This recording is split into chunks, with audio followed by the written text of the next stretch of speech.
2025 বৰ্ষৰ দুৰ্গা পূজা সমাগত। দুৰ্গা পূজাৰ যি মহালয়া, সেই মহালয়াত পিতৃপক্ষৰ অৱসান হৈ দেৱীপক্ষৰ সূচনা হয়। সেই বিশেষ দিনটোৰ গুৰুত্ব আছে তথা জ্যোতিষশাস্ত্ৰ অনুসৰি সেই দিনটোত কিছু নিয়ম মানি চলিলে আমাৰ ভাগ্যোন্নতি হোৱাটো খাটাং।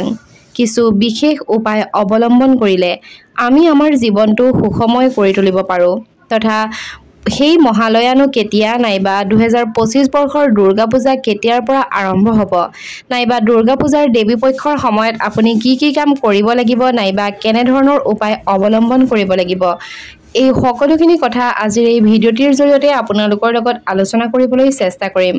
গতিকে ভিডিঅ'টি স্কিপ নকৰাকৈ শেষলৈকে চাই থাকিব। নমস্কাৰ, আস্থা ক্ৰিয়েশ্যনৰ নতুন এটা ভিডিঅ'ৰ মাজলৈ আপোনালোক সকলোকে পোনপ্ৰথমে স্বাগতম জনাইছোঁ। ভিডিঅ'টিৰ আৰম্ভণিতে যিহেতু কৈছোৱেই যে মহালয়াৰ বিষয়ে কেইটামান গুৰুত্বপূৰ্ণ কথা আপোনালোকৰ লগত আলোচনা কৰিম তথা কেনেধৰণৰ উপায়সমূহ অৱলম্বন কৰিব লাগিব নাইবা মহালয়াত আপুনি কেনেধৰণৰ ভুলবোৰ নকৰিব নাইবা কোনবোৰ কাম আপোনালোকে কৰিব পাৰে, এই সকলোখিনি কথা খৰচি মাৰি ভিডিঅ'টোৰ জৰিয়তে জানিব পাৰিব।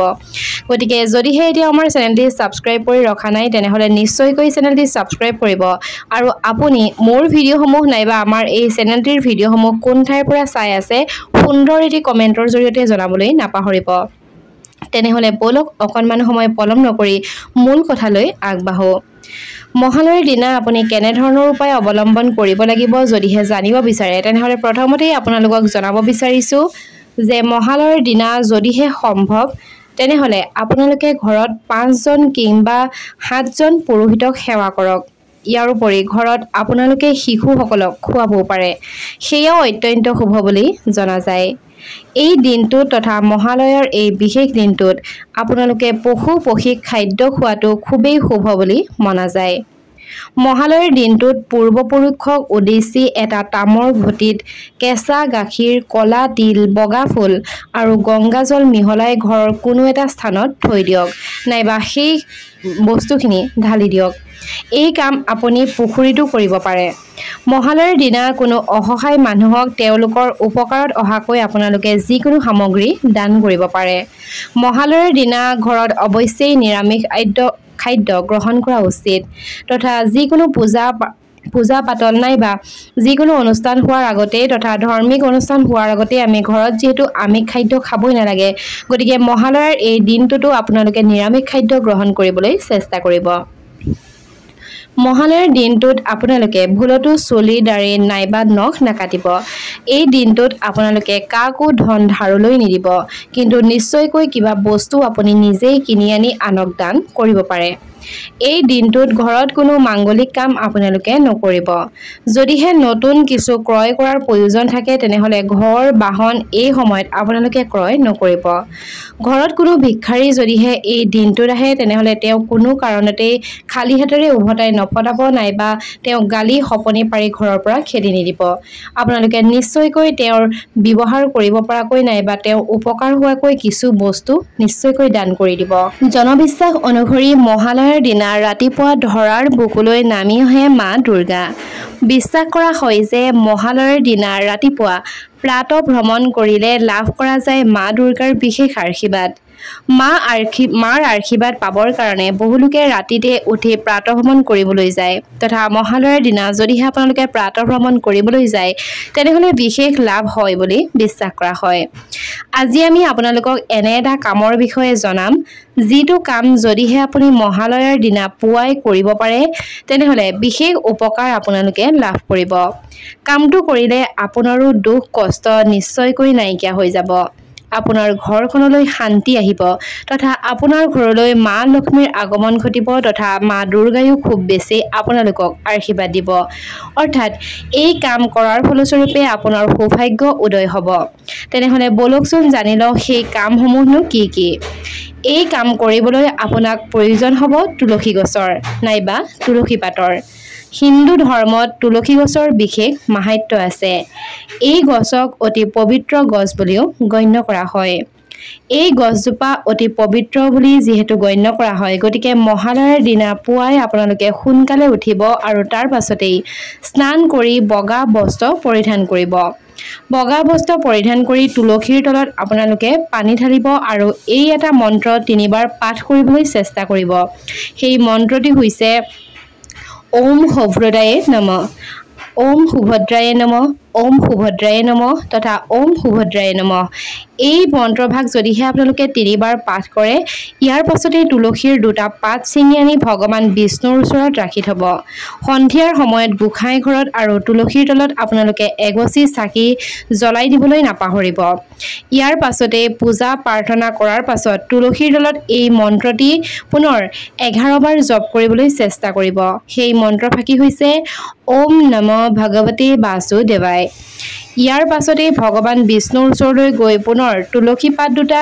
লৈ এই মন্ত্ৰটিও 11 বাৰ জপ কৰিবলৈ চেষ্টা কৰিব ওম শ্ৰী শ্ৰীয়ে নমঃ ওম শ্ৰী শ্ৰীয়ে নমঃ এনে কৰাৰ পাছতে সেই তুলসীৰ পাত দুটি তাৰ পৰা তুলি আনি গাৰুৰ তলত ৰাখি শুব আৰু পাছদিনা সেই পাত দুটা নাইবা সেই পাত দুটি কোনো নদী নাইবা বোৱতী জলধাৰাত উটুৱাই দিব এনে কৰিলে আপোনাৰ ঘৰৰ দুখ দুৰ্গতি নাইকিয়া হ'ব তথা ঘৰলৈ মা লক্ষ্মীৰ আগমন ঘটিব আৰু এই কামটি আপোনালোকে মহালয়াৰ দিনা নিশ্চয়কৈ কৰিবলৈ নাপাহৰিব মহালয়া হৈছে মৃত পূৰ্বপুৰুষসকলক নাইবা পিতৃ মাতৃৰ আত্মাৰ সদ্গতি কামনা কৰি তেওঁলোকৰ পিণ্ডদান দিয়া তিথি হিচাপে ধৰা হয় দেৱী পক্ষৰ আগৰ পক্ষটো অৰ্থাৎ কৃষ্ণ পক্ষৰ প্ৰতিপদৰ পৰা অমাৱস্যালৈকে নাইবা এই 15 দিনকে প্ৰেত পক্ষ বুলিও কোৱা হয় মহালয়াৰ পিছৰ পৰাই অৰ্থাৎ শুক্ল পক্ষৰ প্ৰতিপদৰ পৰা নৱমীলৈকে দেৱী পক্ষ আৰম্ভ হয় সনাতন হিন্দু ধৰ্মত কোনো মাংগলিক কাৰ্য যেনে বিয়া সবাহ চূড়াকৰণ গৃহপ্ৰৱেশ আদি যিকোনো পৰ্বৰ আগতে মৃত পিতৃ মাতৃ নাইবা পূৰ্বপুৰুষসকলৰ কাৰণে শ্ৰদ্ধা কৰা দেখা যায় তেনে ক্ষেত্ৰত আপোনালোকে ভগৱান ৰামচন্দ্ৰই সীতা মাতাক উদ্ধাৰ কৰিবৰ কাৰণে লংকাত গৈ ৰাৱণৰ লগত যুদ্ধ কৰিব লগা হৈছিল তেতিয়া ৰামচন্দ্ৰই শৰৎকালত দুৰ্গা পূজা পাতি মা দুৰ্গাক আৰাধনা কৰিছিল আৰু তাৰ আগত অমাৱস্যা তিথি ভগৱান ৰামচন্দ্ৰই তেওঁৰ মৃত পিতৃ মাতৃৰ আত্মাৰ সদ্গতি কামনা কৰি পিণ্ডদান কৰিছিল আৰু তেতিয়াৰ পৰাই এই মহালয়াৰ আয়োজন কৰা হয় সেই দিনাৰ পৰাই হিন্দু ধৰ্মত দুৰ্গা পূজাৰ আগৰ অমাৱস্যা তিথিটোক মহালয়া হিচাপে পালন কৰি আহিছে মহালয়াৰ দিনাই দেৱী দুৰ্গা গণেশ কাৰ্তিক লক্ষ্মী সৰস্বতী সহিতে আমাৰ ধৰালৈ আগমন হয় তেওঁলোকৰ ধৰাত 9 দিন থাকি অৰ্থাৎ মহালয়াৰ পিছৰ দিনৰ পৰাই দেৱী পক্ষ আৰম্ভ হয় আৰু এই 9 দিন তেওঁলোক থাকি পুনৰ কৈলাশলৈ গমন কৰে বুলি জনবিশ্বাস আছে এই 9টা দিনত মা দুৰ্গাক 9টা ভিন্ন ৰূপত পূজা অৰ্চনা কৰা হয়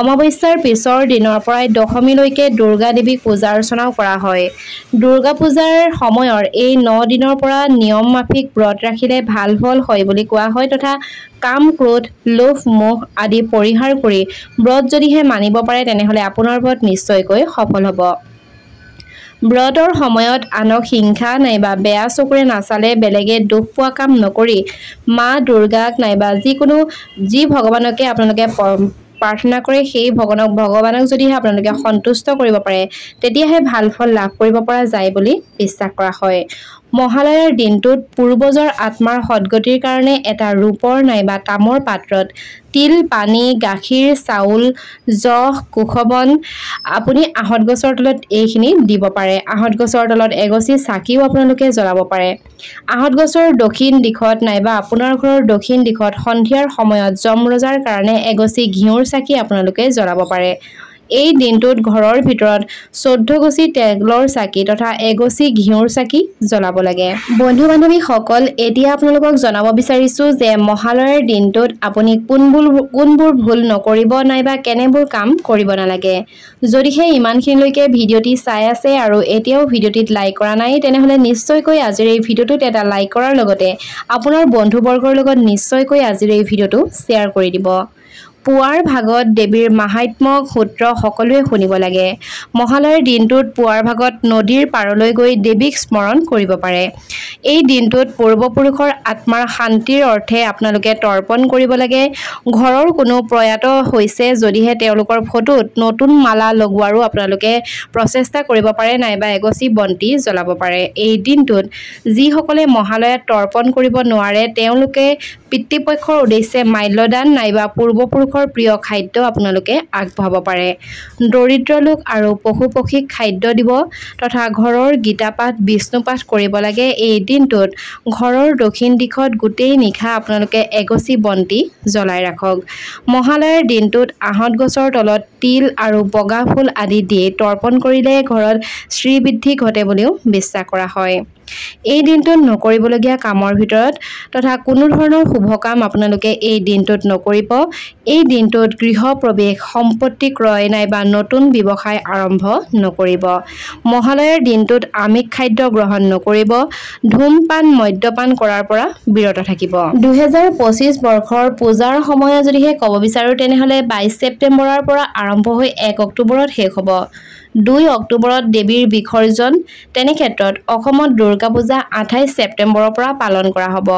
ষষ্ঠী হ'ব 28 ছেপ্টেম্বৰ, সপ্তমী 29 ছেপ্টেম্বৰ, অষ্টমী 30 ছেপ্টেম্বৰ, নৱমী 1 অক্টোবৰ আৰু দশমী হ'ব 2 অক্টোবৰ। ইয়াৰ লগে লগে মহালক্ষ্মী যোগৰ প্ৰভাৱ পৰিব 3 ৰাশিৰ ওপৰত, যাৰ কাৰণে এই 3টা ৰাশি মহা দুৰ্গা তথা দুৰ্গা মাৰ এই দিনকেইটাত খুব বেছি শুভ হ'ব তথা তেওঁলোকৰ কপাল ফুলিব বুলিও বিশ্বাস কৰা হৈছে। মহালক্ষ্মী যোগৰ প্ৰভাৱ পৰিব লগা সেই 3টা ৰাশিৰ ভিতৰত প্ৰথম ৰাশি হৈছে কৰ্কট ৰাশি।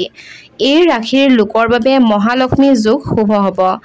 এই যোগ আপোনাৰ চন্দ্ৰ ৰাশিৰ পৰা চতুৰ্থ স্থানত গঠন হ'ব, যি সুখ আৰু ভৌতিক সা-সুবিধা প্ৰাপ্তিৰ বুলি গণ্য কৰা হয়। এই সময়ছোৱাত পৰিয়াললৈ শান্তি আহিব। সম্পত্তি ক্ৰয় নাইবা বিক্ৰয়ৰ কাৰণে এই সময় আপোনাৰ কাৰণে উপযুক্ত হৈ পৰিব। বাহন ক্ৰয় কৰিব পাৰিব। পৰিয়ালৰ লগতে আনৰ সৈতে আপোনাৰ সম্পৰ্ক ভাল হৈ পৰিব। কেৰিয়াৰত ভাল আয় বৃদ্ধি পাব তথা কৰ্মক্ষেত্ৰত সফলতা লাভ কৰিব। দ্বিতীয় ৰাশি হৈছে মকৰ ৰাশি। মহালক্ষ্মী যোগে কেৰিয়াৰ আৰু ব্যৱসায়ৰ ক্ষেত্ৰত শুভ ফল আনিব পাৰে। মহালক্ষ্মী যোগৰ ফলস্বৰূপে মকৰ ৰাশিৰ পৰা দশম স্থানত থাকিব, যি কৰ্ম, চাকৰি, ঘৰ আদিৰ কাৰণে শুভ হ'ব। এই সময়ছোৱাত আপুনি নতুন চাকৰি লাভ কৰাৰ সুযোগ হ'ব পাৰে।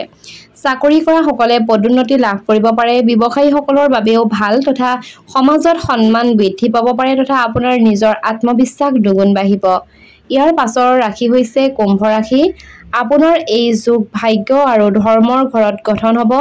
এই যোগ আপোনাৰ ৰাশিৰ পৰা নৱম স্থানত গঠন হ'ব, যাক ভাগ্য, বিদেশ যাত্ৰা, ধৰ্মৰ কাৰক বুলি কোৱা হয়। এই সময়ছোৱাত ভাগ্যৰ সমৰ্থন লাভ কৰিব। বাকী থকা কাম সম্পূৰ্ণ হ'ব। কোনো কাম নাইবা অধ্যয়নৰ কাৰণে আপোনালোকে বিদেশলৈ যাব পাৰে। পৰিয়ালত আপোনাৰ সন্মান বৃদ্ধি পাব তথা পৰিয়ালৰ সৈতে আপোনাৰ সম্পৰ্ক ভাল হৈ উঠিব।